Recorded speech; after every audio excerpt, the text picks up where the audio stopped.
Hello மக்களே, குட்டியாக ஒரு மினி விலாக் பார்க்கலாமா? அதுவும் வந்து பிரியாணி செஞ்சுக்கிட்டே பார்ப்போம். என்ன அப்படின்னா, எனக்கு ரீசெண்ட் டேஸில் வந்து நான் யூஷுவலாக பண்ணுற பிரியாணியை விட டிஃப்ரெண்ட்டாக ஒரு பிரியாணி ஏதாவது ட்ரை பண்ணி சாப்பிடணும், மைல்டாகவும் இருக்கணும்னு சொல்லி ஆசையாக இருந்தது.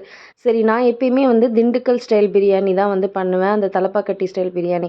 சரி, டிஃப்ரெண்ட்டாக சாப்பிடுவோன்னு சொல்லிட்டு இந்த கோயம்புத்தூரில் வந்து கொங்கு வெள்ளை பிரியாணி அப்படின்னு ஒன்று பண்ணுவாங்க. ஒயிட் கலரில் பிரியாணி சிக்கனோ மட்டனோ போட்டு பண்ணுவாங்க. சரி, நம்ம அதை ட்ரை பண்ணி பார்ப்போம் அப்படின்னு சொல்லிட்டு பண்ணேன் அப்படின்னா, நான் பயங்கரமாக சொதப்பி எடுத்துட்டேன். என்னன்னா, உப்பு வந்து 3 டைம் போட்டுட்டேன். எப்பயுமே பிரியாணிக்கு வந்து நம்ம தண்ணி ஊற்றிட்டு உப்பு செக் பண்ணும்போது அது சீ சால்ட் மாதிரி இருக்கும் அப்படின்னு சொல்லுவாங்க. சரி, சீ சால்ட் மாதிரி தானே இருக்கணும் அப்படின்னு சொல்லிட்டு 3 தடவை உப்பு போட்டு வச்சுட்டு சாப்பிட்டு பார்த்தா சுத்தமாக வந்து நல்லா இல்லை.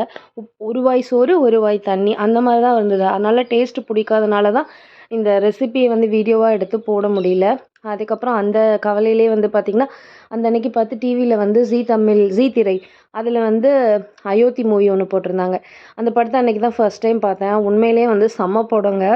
ரொம்ப நாளைக்கு அப்புறம் ஒரு ஃபீல் குட் மூவி அப்படின்னே வந்து சொல்லலாம். ஏன்னா இப்போ இருக்கிற காலகட்டத்தில் யாருமே வந்து பொதுநலமாக வந்து இருக்கிறதில்ல. எல்லாருமே ரொம்ப சுயநலமாக செல்ஃபிஷ்ஷாக தனக்கு தன்னோடது அந்த மாதிரி இருக்காங்க. ஆனால் அந்த படத்தில் வந்து ஒவ்வொரு சீனும் வந்து அப்படி தான் வந்து இருந்துச்சு.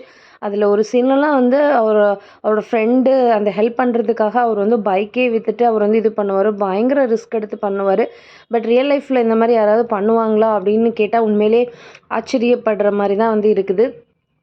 அந்த படத்தை பார்த்துட்டு பயங்கர தாக்கத்தை வந்து ஏற்படுத்திருச்சு. ஸோ நீங்கள் வந்து ரீசெண்ட் டைமில் அந்த மாதிரி ஃபீல் குட்டாக என்ன மூவி பார்த்தீங்கன்னு எனக்கு கமெண்ட்டில் சொல்லுங்கள். அவ்வளோதான், விலாக் முடிஞ்சுது.